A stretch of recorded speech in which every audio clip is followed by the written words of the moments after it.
Hey guys, welcome back to the channel. In today's video, we're going to be discussing what a reverse stock split is. We're going to go over some of the basics and give you a couple of examples. So let's go ahead and get right on into it.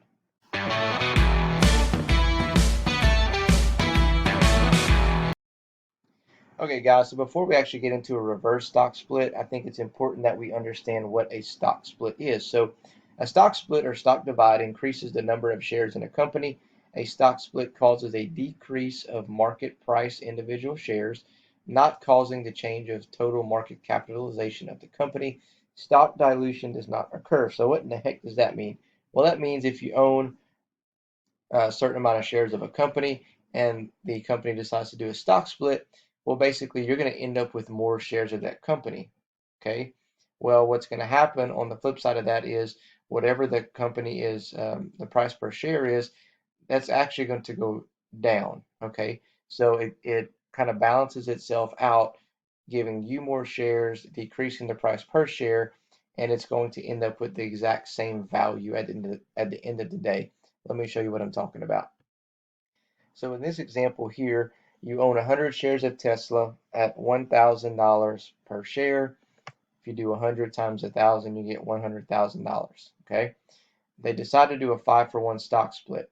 So that means for every one share that you own, you're going to now have five. So you're going to end up with 500 shares.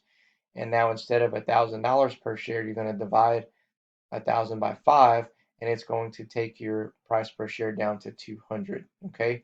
So your value is going to still end up the same. If you see here, if you do 500 times 200, that's going to give you 100,000, which is the same value that you had when you did 100 times 1,000. Okay, your share price reduces, but your overall value is going to stay the same. The cool thing about this is now you have potential to make a good bit of money because if people possibly see a company that used to be trading at 1,000 now trading at 200, they might be more inclined to come in and buy at those prices, which is going to increase the price per share, which is going to increase your value of that particular position. Okay, so that's pretty cool.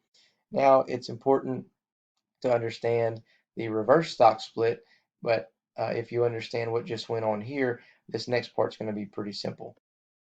Okay, guys, so a reverse stock split consolidates the number of existing shares of a stock held by shareholders into fewer, proportionally more valuable shares.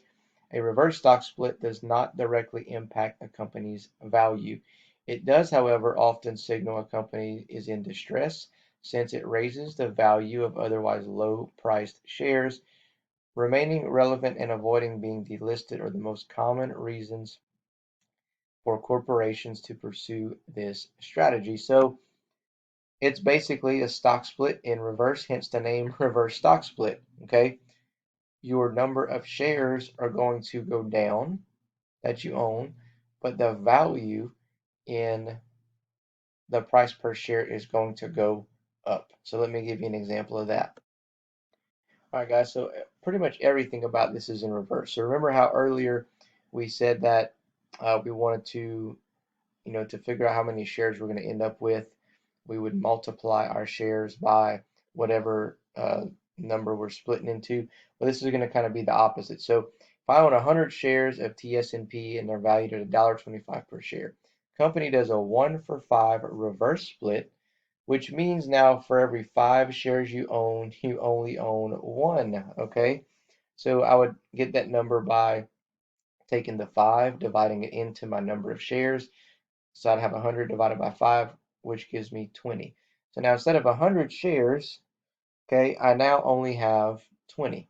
All right, and my current value before the split was $125 because I had 100 times $1.25. Okay, now to figure out my new price per share, I'm going to multiply it by 5.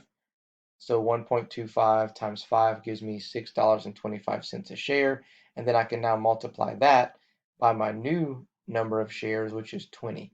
Okay, so 20 times 6.25 is going to give me 125. So you see your value is still going to stay the same. Okay, but now you're ending up with fewer shares in the long haul and they bump their price up. Think about this, guys. This turns a lot of investors off. Like I was saying earlier, is some companies do this just not to get delisted, and it's not necessarily a good thing. It really turns people off. So you have a very, very high potential of losing money as opposed to gaining money, because people are going to be turned off by this and probably sell as opposed to come in and buy in. All right, guys, so a quick recap of what we talked about. A stock split increases your number of shares, decreases your price per share, viewed as a good thing. A reverse stock split decreases the number of shares you own, but increases your price per share, viewed as a bad thing. So just keep that in mind, guys, as you're looking at investing in these companies and you hear, some type of news come out about so and so's having a stock split, so and so's having a reverse stock split. Hopefully this video gives you some insight on how you should maybe view this, and making a decision before investing in a stock that is going through one of these situations. That's all I have for you today, guys. I want to thank you for watching. Make sure that you like the video if you got anything out of it. Subscribe to the channel if you enjoyed the content. Hit the notification bell and comment below on any type of material or any type of stocks you'd like me to discuss in our next video. Other than that, guys, we'll catch you next time.